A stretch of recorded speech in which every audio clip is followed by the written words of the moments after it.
오늘 로마서 10장 12절 13절을 중심으로 누구든지 주의 이름을 부르는 자는 이라고 하는 말씀의 제목의 말씀을 전하겠습니다.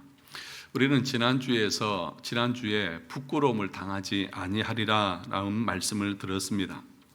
예수 믿는 모든 사람들은 그 믿음의 결과로 부끄러움을 당하지 않습니다. 오히려 하나님께서 넘치는 복을 주시겠다고 말씀하셨습니다. 우리가 언제 부끄러움을 당하게 됩니까? 우리가 믿고 우리가 전했고 또 신뢰했던 그 예수 그리스도가 허구라고 하면 우리가 부끄러움을 당할 것입니다. 그러나 그분이 참이고 성경의 말씀이 진리라고 하면 그 진리를 따라서 살아가는 우리들은 결코 이 세상에서 뿐만 아니라 마지막 하나님의 진노의 심판 앞에 부끄러움을 당하지 않을 것입니다.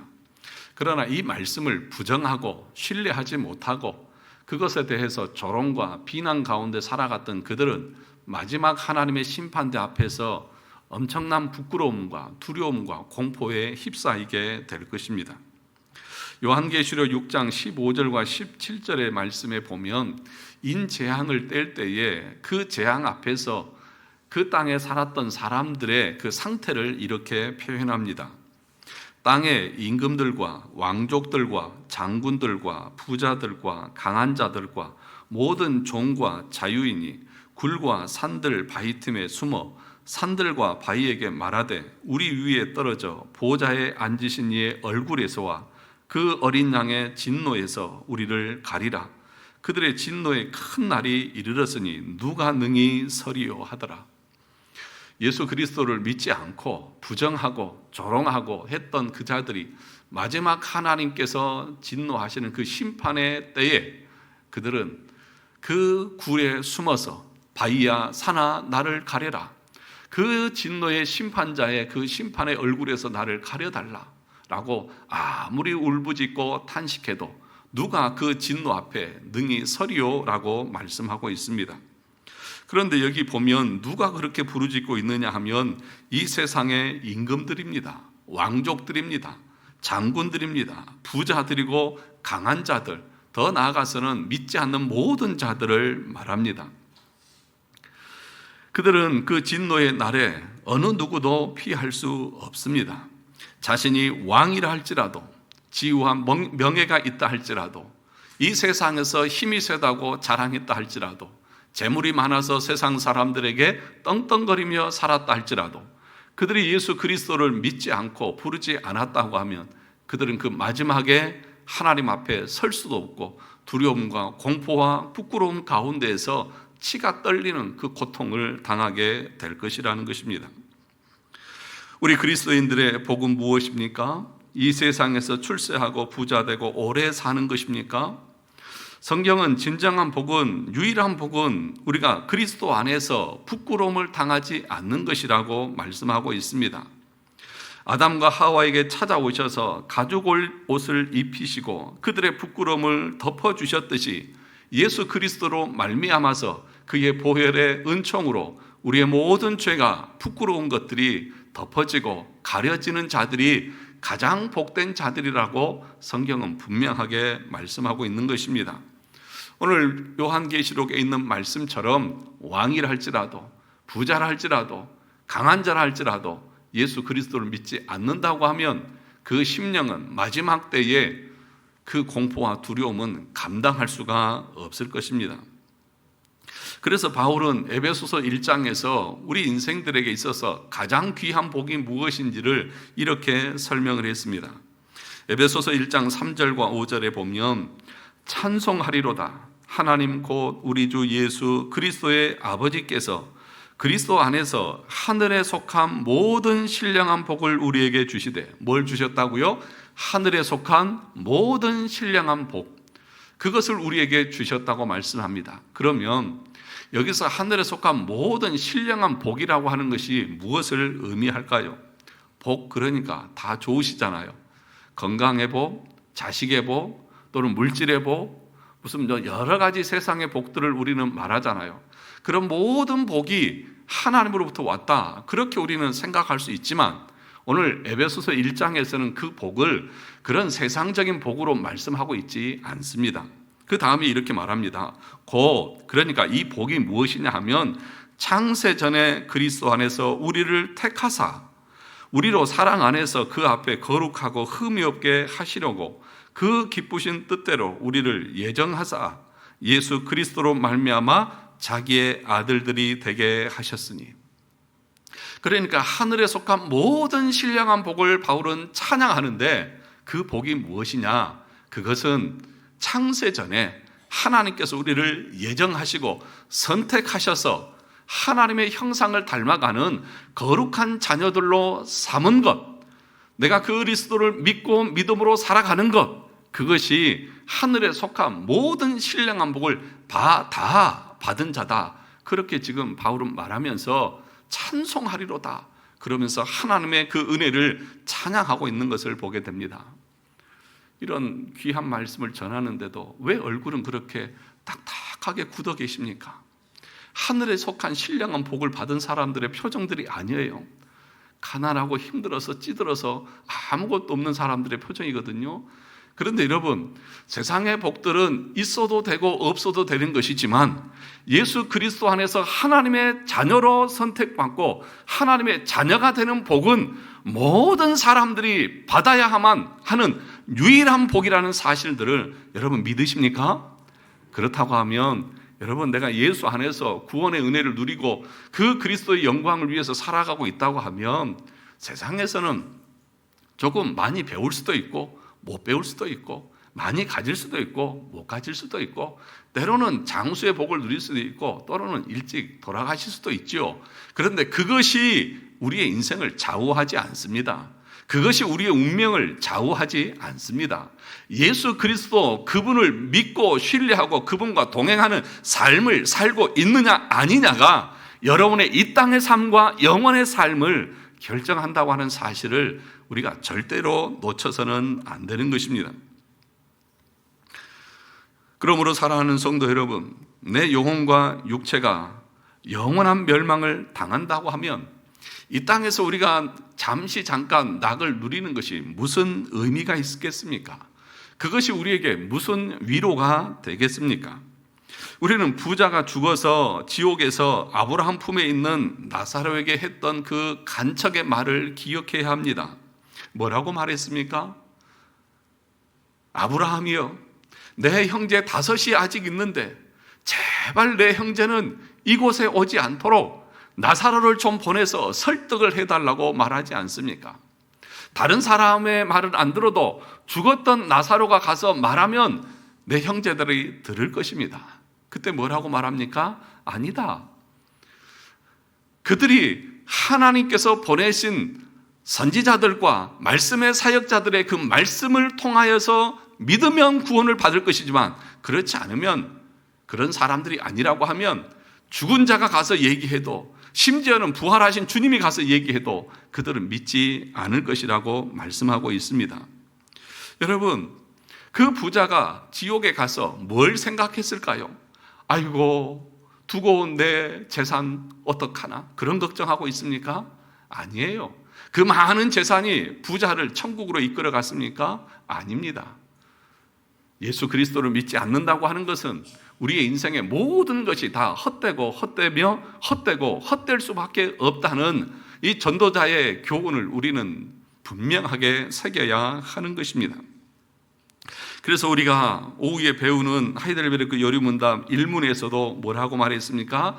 첫 번째 1문, 이건 다 외울 수 있도록 집에서도 열심히 읽으라고 했는데 아마 책을 사줘도 읽지 않으시리라고 저는 굳게 믿습니다. 저는 주님을 믿는 것보다도 여러분들이 집에서 그걸 떠들고 보지도 않는다는 것을 더 확실히 믿습니다. 여러분, 살아서나 죽어서나 당신의 유일한 위로가 무엇이라고요? 여러분, 이 땅에서 살 때나 죽어서나 우리의 유일한 위로가 무엇입니까? 살아서나 죽어서나 나는 나의 것이 아니요 몸도 영혼도 나의 신실한 구주 예수 그리스도의 것이라는 것입니다. 내가 살아서도 주님의 것이고 죽어서도 주님의 것이다. 다시 말하면 내가 살아서도 예수를 믿고 죽어서도 하나님의 자녀이라고 하는 사실이 내 인생에 있어서 유일한 위로입니다. 자식도 위로가 안 됩니다. 재산도 위로가 안 됩니다. 내 명예와 내 지위도 결코 내 인생에 있어서 진정한 위로는 아니라는 것입니다. 그러면서 이렇게 말합니다.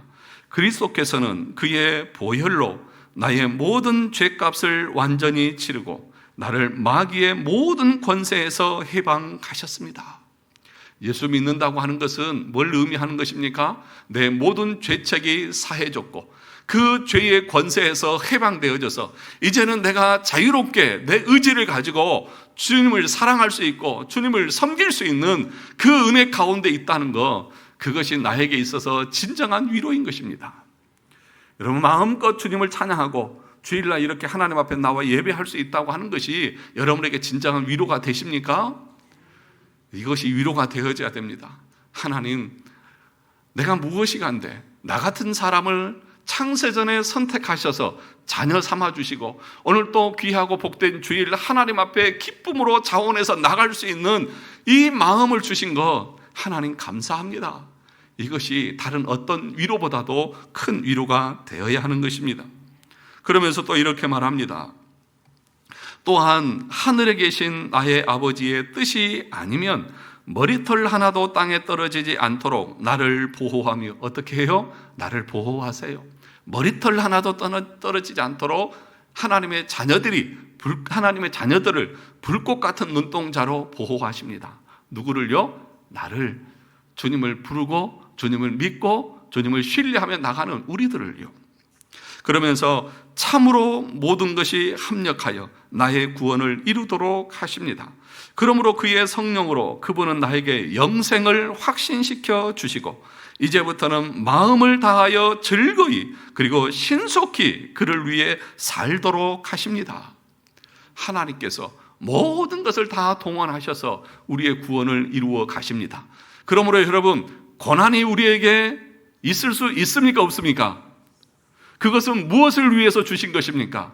우리의 영생을 위해서, 우리의 구원을 위해서 때로는 고난을 주시기도 하고 슬픔을 주시기도 하시고 아픔을 주시기도 하시고 즐거움을 주시기도 하시고 마음을 상하게도 하시고 내 마음에 분노도 일으키게 하시고 모든 것을 다 일으키게 하시는데 그 목적이 무엇이냐? 하나님께서 택한 자녀들을 겸손하게 해서 그리스도를 끝까지 붙들고 의지하도록 하셔서 그 구원의 길을 가게 하기 위해서 하나님께서 때로는 우리에게 고난을 주시기도 하고 때로는 우리에게 어려움을 당하게도 하시는 것입니다.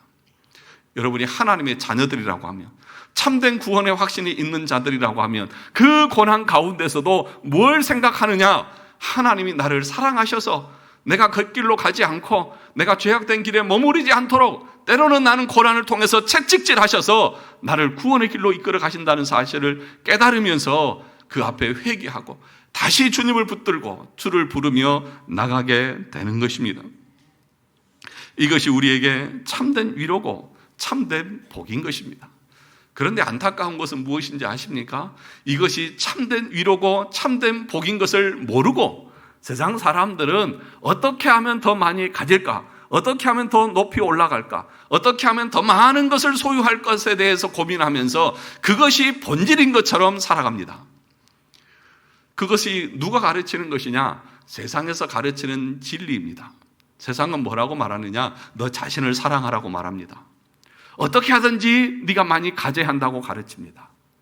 어떻게 하든지 높은 자리에 올라가야 한다고 말하고 어떻게 하든지 네가 인정을 받아야 한다고 그렇게 가르치는 것이 세상의 가르침입니다.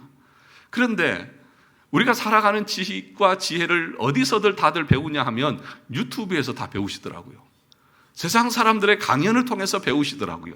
누가요? 예수 믿는 사람들도.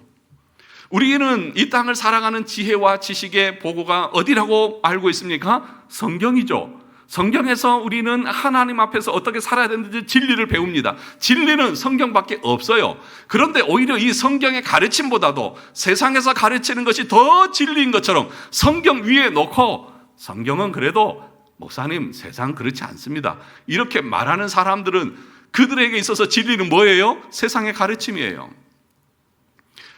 세상은 네가 더 높은 자리에 올라가라고 말하고 너 자신을 사랑하고 너 자신이 너를 사랑하지 않으면 누가 너를 사랑하겠느냐고 그렇게까지 말하면서 이 인간의 이 의지라든지 자기 존재감을 높이려고 말합니다. 그런데 우리 주님은 뭐라고 말씀하셨습니까? 네가 나를 따르려거든 네 자신을 부인하고 십자가를 지고 나를 따르라. 그러지 않으면 너는 내 제자가 아니다. 여러분, 우리 자신을 사랑한다고 하는 것은, 이기적으로 자기를 사랑한다고 하는 것은 성경에서는 뭐라고 말하는 줄 아십니까? 칼빈은 그것이 죄의 근원이라고 말합니다. 죄의 근원이 뭐예요? 나 자신을 사랑하는 이기적인 삶이에요. 그런데 세상은 그렇게 가르쳐요. 그러니까 세상에 그 가르침대로 사는 사람들이 교회에 들어와서도 이기적으로 자기중심적으로 살아갑니다. 그런데 여러분, 성경은 뭐라고 말합니까? 내 이웃을 누구같이 사랑하라고요? 내 자신같이 사랑하라고요. 이게 가능합니까? 내 자신을 부인하지 않고 내 것을 내려놓지 않으면 절대로 다른 사람을 사랑할 수 없습니다. 참된 구원의 길을 가는 사람들은 이기적으로 자기 극단적인 이기주의 자기 사랑을 하는 것이 아니라 이타적인 사랑을 하는 것이고 주님을 사랑하는 것이다. 오늘 하이델베르크 요리문답에도 뭐라고 말했습니까?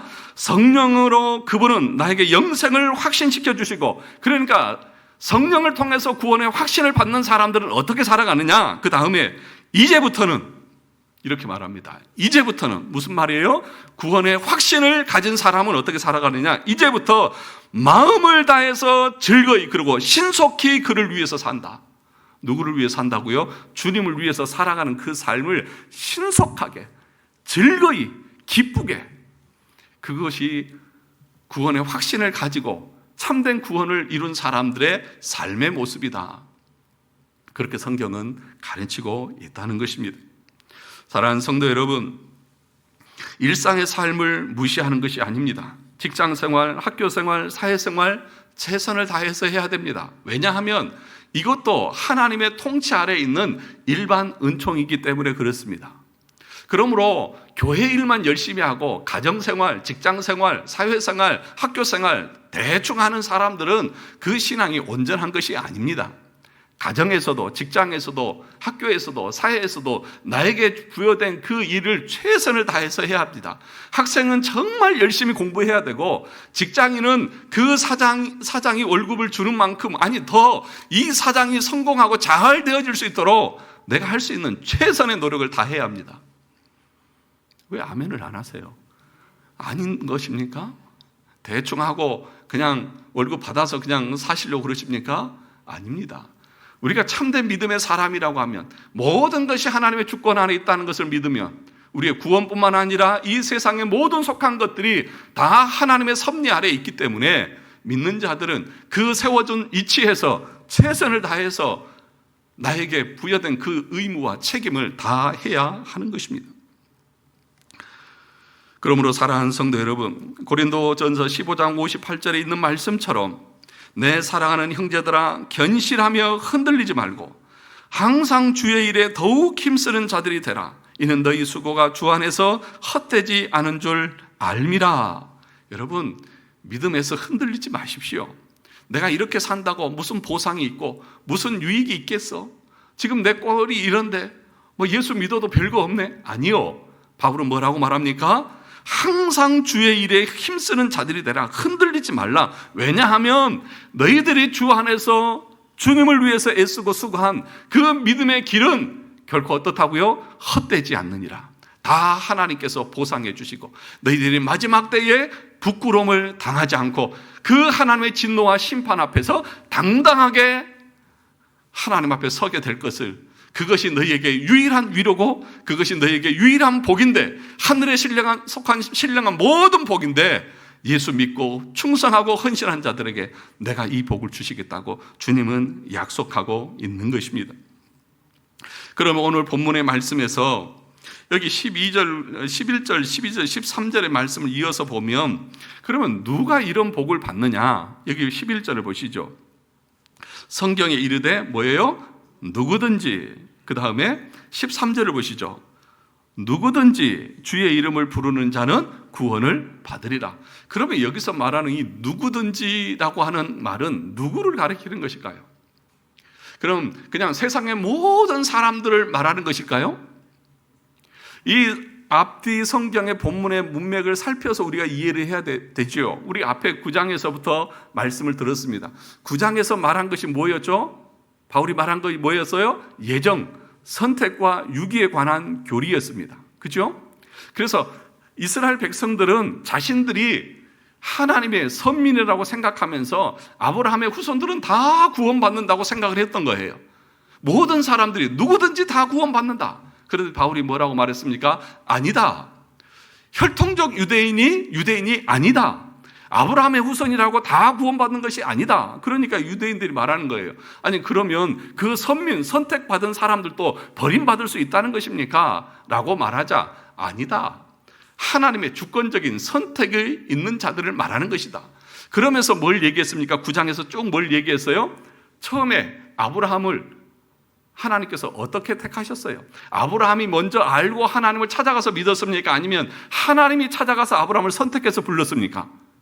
하나님이 선택해서 불렀잖아요. 아브라함은 우상을 섬기는 사람이었어요. 그 부모는 우상을 섬기는 일을 만들어서 사는 사람이었어요. 그런데 그런 사람을 하나님이 선택해서 불렀지 않느냐? 그러니까 하나님의 선택에 따라서 우리는 구원을 받는 것이다 라고 말하자 유대인들은 뭐라고 말했어요? 뭐든지 시작은 예외가 있지 않습니까? 시작은 다 예외가 있잖아요. 뭐든지. 그래서 그런 얘기를 하잖아요. 하와의 그 배꼽이 있을까요? 없을까요? 있어도 되고 없어도 된다고 했잖아요. 처음이니까 예외잖아요. 그러니까 바울이 말하죠. 그러면 그 다음에 아브라함의 아들 누구예요? 이삭과 이스마엘을 보자. 그래서 하나님께서는 누구를 선택하셨어요? 이삭을 선택하시고 이스마엘을 버리셨잖아요. 그러니까 또 유대인들이 말하는 게 그거는 이삭의 어머니는 누구예요? 사라잖아요. 그 본처잖아요. 그러면 이스마엘의 어머니는 누구예요? 성경 안 보세요? 하갈이잖아요. 그러면 하갈은 첩이니까 그 본처 자식을 선택한 거 아니냐. 또 이제 이렇게 반문을 하는 거예요. 그러니까 바울이 마지막에는 뭐라고 말해요? 그러면 이삭의 아들을 보자. 이삭의 아들 누구예요? 야곱과 에서. 그 어머니는 하나잖아요. 누구예요? 리브가. 그러면 그 어머니 뱃속에 한 아버지와 한 어머니 뱃속에 있는 야곱과 에서는 그러면 하나님께서 야곱은 선택하고 에서는 미워했다고 말했는데 그럼 그걸 어떻게 설명할래? 할 말이 없죠. 그러니까 뭐예요?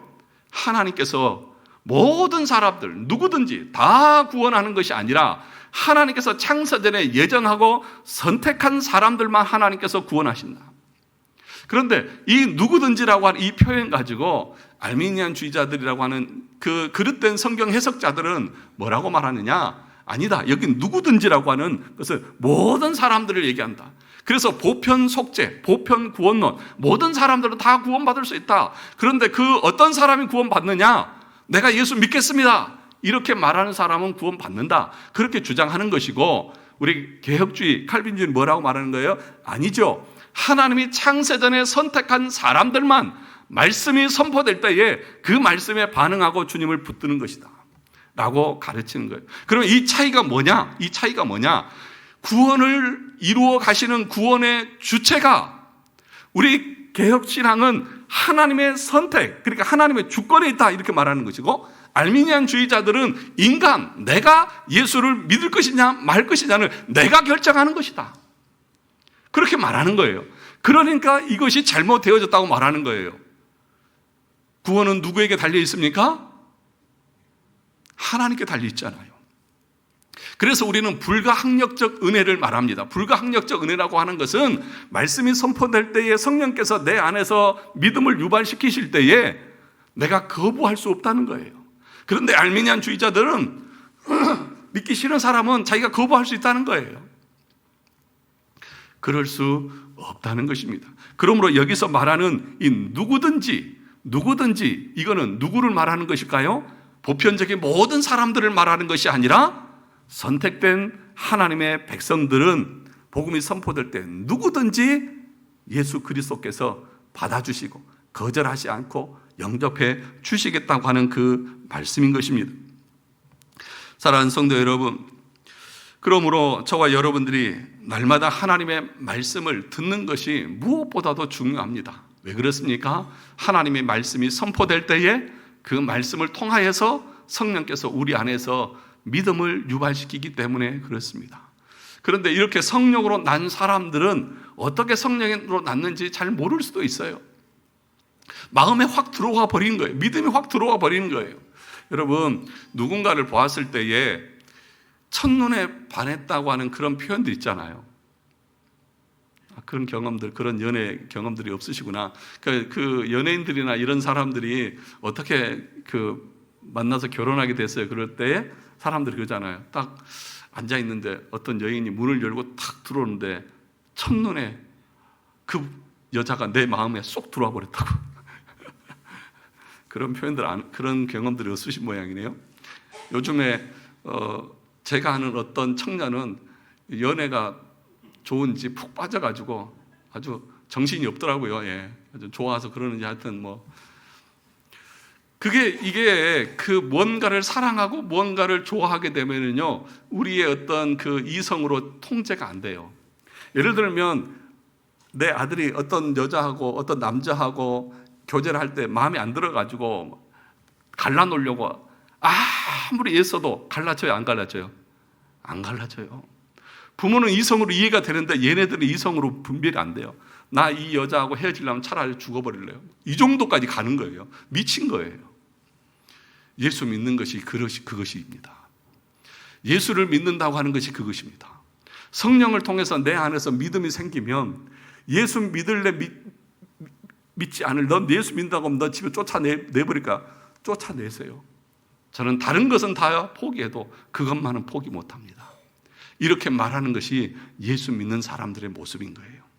정말 여러분 마음에 그런 것이 있습니까? 아니, 옆에 있는 여자 사랑하는 것보다 또 못하는 것이 예수님입니까?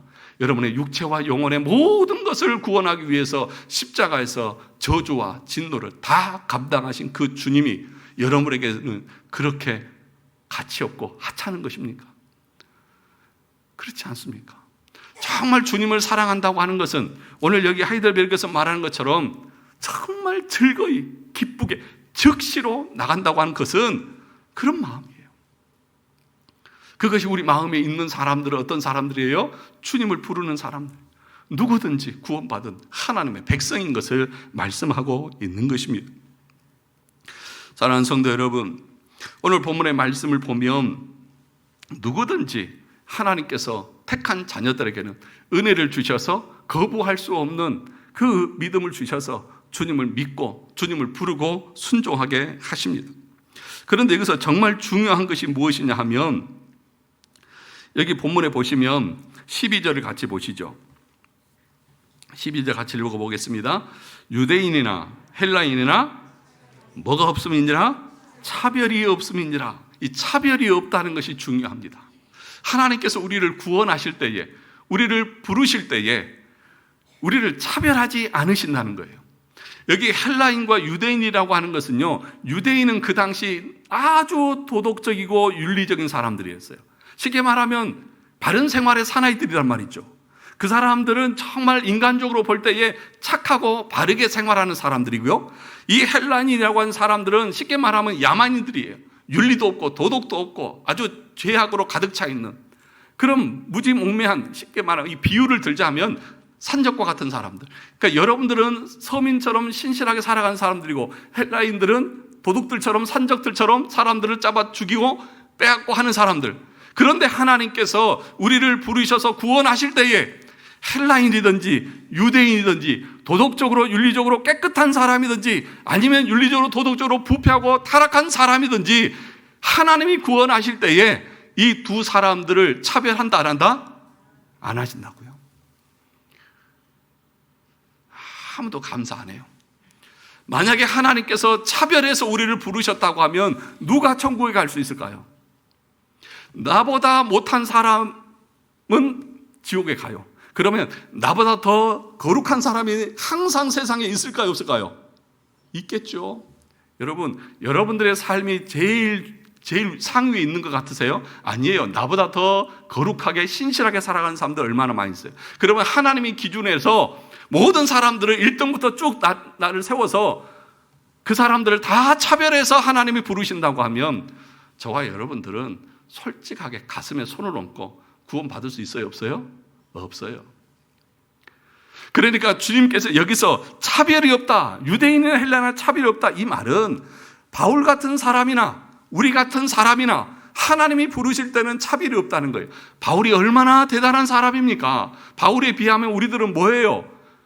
거기에 근처도 못 가는 사람들이잖아요. 그러면 하나님께서 그렇게 차별해서 바울 같은 사람만 구원하고 칼빈이나 어거스틴 같은 사람들만 구원한다고 그러면 우리는 구원 받을 수 있어요, 없어요? 없잖아요. 그래서 차별이 없다고 하는 것이 얼마나 감사한지 몰라요. 그러므로 이 말의 표현은 뭐냐? 하나님이 우리를 선택하고 예정하실 때에 우리의 어떤 공로나 선행이나 도덕적인 윤리적인 것을 보고 우리를 선택하신 것이 아니라고 하는 거예요. 그러므로 우리의 구원에 대해서 자랑할 것이 있어요, 없어요? 없어요. 여러분, 로마서 3장 23절에서 모든 사람이 죄를 범하였음에 하나님의 영광이 이르지 못하더니, 바울이나 칼빈이나 저나 여러분이나 모두 똑같은 죄인이에요. 그러므로 하나님이 우리를 부르실 때에 차별하지 않고 다 부르세요. 이것이 우리에게 은혜인 것입니다. 내 공로가, 내 선행이나 이런 것 보고 선택하지 않으셨어요. 그러면 하나님께서 우리에게 예정 교리를 가르쳐 주신 이유가 뭐냐? 우리는 선택과 예정 교리를 가르치고 나면 사람들이 바로 어떤 오류에 빠지냐 하면 그 기준을 가지고, 자기 기준을 가지고 어떻게 말하냐 하면, 목사님, 제가 저 사람 보니까요, 저 사람은 선택받은 사람이 아닌 것 같아요. 왜? 사는 게 보니까 아주 타락했어요. 말씀대로 살지도 않고요. 그러면서 사람들을 판단하고 정죄합니다. 여러분 마음에 그런 생각 있어요, 없어요? 나와 조금 생각이 다르고 나보다 조금 못하면 저 사람은 왜 저러냐? 저것도 구원받는 사람이 맞냐? 라고 말하면서 판단을 하십니까, 안 하십니까? 하잖아요. 그런데 여러분, 예정 교리를 알게 되면 그렇게 판단할 수가 없어요. 왜요? 하나님께서 우리를 구원하실 때에 차별을 하셔야 안 하셔요? 안 하셔요. 그 말은 무슨 의미라고요? 우리의 행위나 우리의 도덕이나 우리의 윤리를 보고 선택하신 것이 아니기 때문에, 내가 하나님 앞에서 구원받은 것이 내 행위가 아니기 때문에 누구 앞에서도 자신의 구원에 대해서 자랑할 수 없고 그것에 대해서 내세울 수 없는 거예요. 그러므로 칼빈, 지금 이 바울이 여기서 예정 교리를 말하고 있는 것은 그것을 가지고 네 의를 드러내고 다른 사람을 판단하라고 이 얘기를 하고 있는 것이 아니라 겸손하라는 거예요. 겸손하라는 거예요. 교만하지 말라는 거예요. 너의 구원도 너의 행위에 따라서 구원받는 것이 아니듯이 네가 지금 누리고 있는 그 모든 것도 너 잘나서 너에게 주신 것이 아니라고 하는 것을 알고 하나님 앞에서 겸손하라는 거예요. 이 예정 교리를 알면, 참으로 알면, 그래서 우리는 겸손해지는 것입니다. 내가 행한 것이 아무것도 없다. 내가 어떤 것을, 내 도덕적이고 윤리적인 것을 보고 하나님이 나를 선택한 것이 아니다. 그걸 아니까 우리는 겸손할 수밖에 없다는 것입니다. 그래서 오늘 12절의 말씀에 보면 이렇게 말합니다. 그 다음에 유대인이나 헬라인이나 차별이 없다. 그러면서 또 어떻게 부연 설명하냐 하면 보십시오. 한 분이신 주께서, 주가 몇 분이에요? 한 분이시고, 그 다음에 모든 사람의 주가 되사 말합니다. 한 분 주께서 모든 사람의 주가 되신다. 이 말은 차별이 없이 유대인이나 헬라인이나 모든 사람들의 주님이시다, 이 말이에요. 이방인이나 유대인이나 모든 사람의 주인이 되신다. 도덕적으로 선한 사람이나 부패한 사람이나 모두 다 하나님께서 그들의 주인이시다. 이렇게 말하면서 차별하지 않는다라고 말하고 있는 거예요. 심지어는 우리가 어제까지 죄 짓고 왔을 수 있어요. 어제까지 타락한 삶을 살 수도 있어요. 심지어는 사창가에 있다가 올 수도 있어요. 그러나 그런 사람이라 할지라도 주님 앞에 나와서 주님을 부르는 모든 사람들을 우리 주님은 거절하지 않고 부정하지 않고 다 맞아주십니다. 여러분, 여호수아 2장에 보면 이스라엘 백성들이 가나안을 정복해 갈 때에 제일 첫 번째 전쟁이 뭐였어요?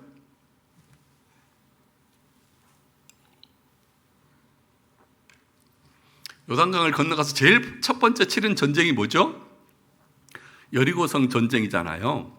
이스라엘 백성들이 이 정탐꾼들을 이 여리고성에 보냈을 때에 누가 숨겨줬어요? 기생 라합이 숨겨줬잖아요. 어떻게 그 왕이 알았는지 정탐꾼들 어디다 뒀냐라고 하니까 숨겨놓고 복임 받은데 해지기 전에 갔습니다. 빨리 따라가 보십시오. 그럼 숨겨주잖아요. 그럴 때에 성경이 뭐라고 말하냐면 2장 10절에서 11절 이렇게 말합니다. 이는 너희가 애굽에서 나올 때에 여호와께서 너희 앞에서 홍해 물을 마르게 하신 일과 너희가 요단 저쪽에 있는 아모리 사람의 두 왕 시온과 옥에게 행한 일, 곧 그들을 전멸시킨 일을 우리가 들었습니다. 우리가 듣자 곧 마음이 녹았고 너희로 말미암아 사람이 정신을 잃었나니 너희의 하나님 여호와는 위로는 하늘에서도 아래로는 땅에서도 하나님이시다. 이방 민족입니다. 이방인입니다. 그렇잖아요. 유대인이 아니잖아요. 이방인이에요. 그리고 그 사람의 직업은 뭐예요? 기생이에요. 타락한 사람이에요. 그럼에도 불구하고 이 여인이 하나님을 알고 하나님을 인정하고 그를 부를 때에 하나님께서 그를 거절하십니까? 너는 이방인이니까 안 돼 그러십니까? 너는 기생이니까 안 돼 그러십니까? 아니요. 다 구원하여 주셨어요. 이 여인뿐만 아니라 그 가족들까지 다 구원해 주셨어요. 그 전쟁통 속에서 하나님께서 분명하게 이 여인을 지켜 주셨어요. 이것이 오늘 본문에서 말씀하고 있는 12절 유대인이나 헬라인이나 차별이 없이 하나님이 부르신다. 어떤 사람은 전도를 하다 보면 이런 사람이 있습니다. 저는 지은 죄가 너무 많아서 아마 예수님도 저를 받아주지 않을 거예요. 참 자기가 좀 도덕적인 사람인 것처럼 그렇게 말하는 사람이 있어요. 자기는 좀 양심적인 사람인 것처럼 그렇게 말하는 사람이 있어요. 그런데 여러분, 성경은 뭐라고 말합니까? 네가 어제까지 죄를 지었다 할지라도 오늘 네가 예수 그리스도를 인정하고 그분을 믿기를 원하면 우리 주님은 거절하지 않으신다. 차별하지 않으신다. 여러분, 과거에 어떤 죄를 지었는지 저는 모릅니다. 그러나 여러분, 그것 때문에 여러분들이 하나님 앞에 거절되고 거부되어지지 않습니다.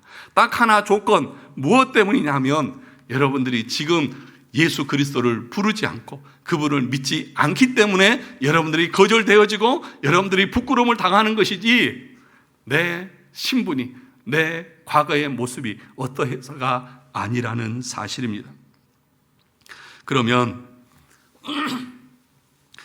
여기서 부른다고 말하죠. 오늘 2절을 보시면 11절과 13절을 보시면 13절을 같이 보실래요? 누구든지 주의 이름을 부르는 자는 구원을 받으리라. 구원을 받으리라. 구원받은 사람들이다. 그러면 주의 이름을 부른다고 하는 것이 무슨 의미냐? 그냥 주님 이렇게 부르면 주님 저 예수 믿겠습니다 라고 하면 다 구원받는다는 말이냐?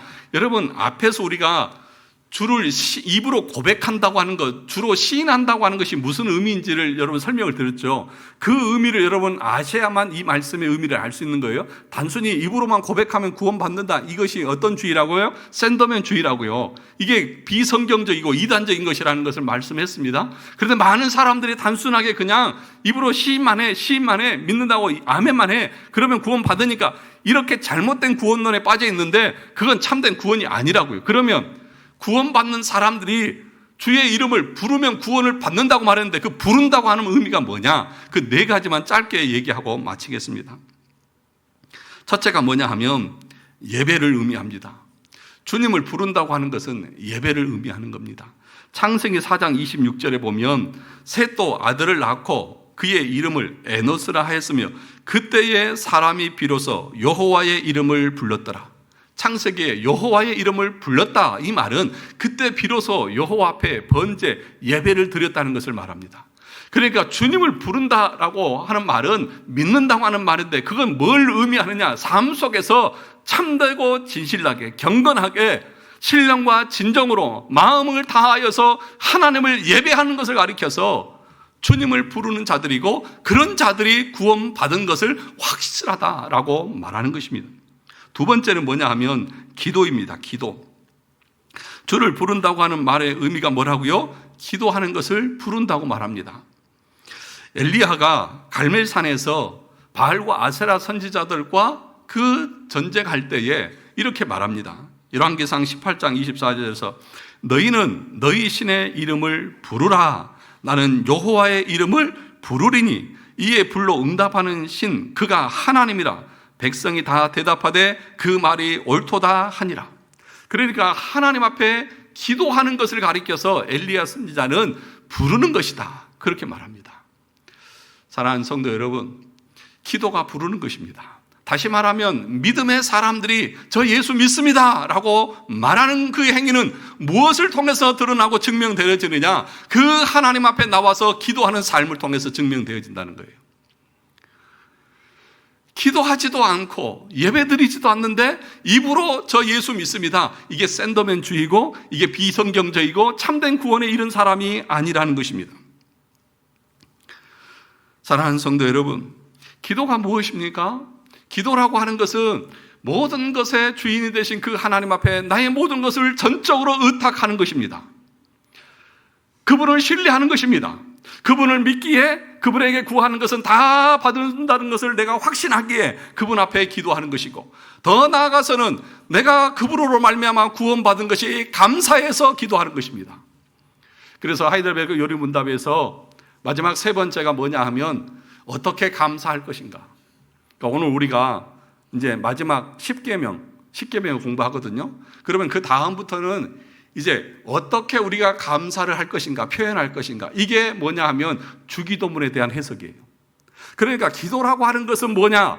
내가 하나님 앞에서 믿음으로 말미암아 구원받은 자로서 그 구원에 대해서 감사를 표현하는 것이 기도예요. 기도하지 않는다는 건 뭐예요? 주님을 인정하지 않는 것이고 주님이 내 구원자가 아니라는 것을 말하는 거 아닙니까? 오늘 나는 기도하는 것에 대해서 아무런 의식이 없어요. 기도하지 않아도 잘 살아요. 그 시대가 어느 시대냐 하면 사사시대와 똑같은 것입니다. 새벽 예배를 들으신 분들은 아시겠지만 사사기 13장은 삼손에 관한 이야기입니다. 13장에서 16장까지가 삼손에 관한 이야기입니다. 그런데 이스라엘 백성들이 하나님을 떠나서 또 악을 범하자 하나님께서 이스라엘 백성들을 블레셋의 손에 넘겨주십니다. 그런데 그들이 고통당하는 기간이 몇 년이냐? 40년이에요. 그런데 그 전에는 이스라엘 백성들이 그래도 죄를 지어도 고통 중에 있으면 하나님 앞에 살려달라고 부르짖기라도 해요. 그런데 삼손의 시대에 와서는 그 40년의 압제를 겪고 고통을 겪으면서도 이 이스라엘 백성들이 하나님 앞에 살려달라고 부르짖지도 않아요. 뭘까요? 뭘 의미할까요? 완전히 절망적인 상태라는 것입니다. 소망이 없는 상태라는 겁니다. 기도하지 않는 백성, 기도하지 않는 교회, 기도하지 않는 성도, 소망이 없는 사람입니다. 유념하셔야 됩니다. 오늘날은 기도에 대해서 너무나 쉽게 생각합니다. 기도는 내가 하나님 앞에 구원의 은혜를 받았다는 감사를 표현하는 것입니다. 그렇지 않습니까? 그리고 그분이 내 인생의 구원자인 것을 내가 전적으로 주님 앞에 맡기고 신뢰하며 나갑니다. 그것이 기도인 것입니다. 그러면 그걸 알고 기도하는 사람들은 그 기도의 내용이 어떠할까요? 이거 안 주고 저거 안 주고 내 원하는 것도 안 해주신다고 불평하고 원망하는 기도를 할까요? 아니에요. 그래서 기도의 첫머리가 뭐냐? 하늘에 계신 우리 아버지요. 하늘에 계신 우리 아버지요.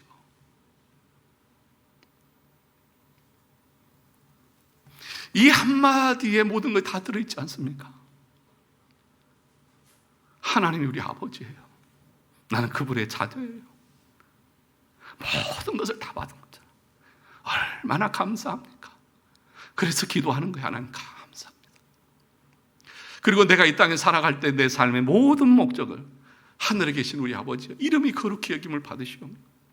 하나님의 영광을 위해서 살아가기를 원합니다. 그래서 나에게 은혜를 주십시오. 나에게 건강도 주시고 물질도 주시고 내 삶의 형편도 하나님께서 새롭게 해주십시오. 왜냐하면 그 주님이 주신 그걸로 내 평생 주의 영광을 위해서 살기를 원합니다. 그리고 그렇게 살지 못하는 것에 대해서 마음의 안타까움을 가지고 하나님 앞에서 회개하며 하나님 오늘 또 은혜를 주셔서 주님과 동행하는 삶을 살게 해달라고 기도하는 것 아니겠습니까? 세 번째는 뭐냐면 부른다고 하는 것은 찬양하는 것을 말하는 것입니다. 시편 116편 12절 13절에 보니까 내가 주신 은혜, 모든 은혜를 내가 무엇으로 여호와께 보답할까? 내가 구원의 잔을 들고 여호와의 이름을 부르며 구원의 잔을 들고 여호와의 이름을 부른다. 그 구원의 은혜의 차장으로 영광을 돌리는 것을 가리켜서 부른다, 그렇게 말합니다. 마지막 네 번째가 뭐냐면 믿는 것을 부른다고 말합니다. 사도행전 9장에 보면 사울이 믿는 자들을 잡아 옥에 가두기 위해서 나갈 때에 이렇게 말합니다. 여기서도 주의 이름을 부르는 모든 사람을 결박할 권한을 대제사장들에게 받았나이다 하거늘. 주의 이름을 부르는 자들을, 믿는 자들을 그렇게 말하는 거예요. 그 믿음의 모든 내용들은 예수 그리스도에 관련된 내용들을 말씀하고 있는 것입니다. 사랑하는 성도 여러분, 정말 여러분들은 오늘 13절에 있는 말씀처럼 누구든지 주의 이름을 부르는 자는 구원을 받으리라. 바울이 지금 여기서 말하고 있는 말의 의미가 뭐냐 하면 너희들이 참으로 신령과 진정으로 예배하고 있고 그 구원에 대해서 날마다 감사함으로 기도하고 있고 그 구원의 은총을 날마다 찬양하면서 예수 그리스도를 믿음으로 살아가고 있다고 하면 너희들은 구원받은 자들이 확실하다. 그 얘기를 지금 바울이 말하고 있는 거예요. 사랑하는 성도 여러분, 구원받은 자가 맞습니까? 여호와의 이름을 부르는 자들이 맞습니까? 누구든지 이 구원의 은혜를 알고 그분을 부르며 나가는 모든 자들에게 우리 주님께서 구원의 은총을 베풀어 주시겠다고 약속하고 계시고 있습니다. 사랑하는 성도들, 우리 모두가 정말 신령과 진정으로 예배하고 정말 기도를 통해서 감사를 드리고 찬양을 통해서 그 은혜에 감사하고 정말 신실한 믿음 가운데 끝까지 나가는 우리 모든 성도들이 되시기를 주님의 이름으로 축원합니다.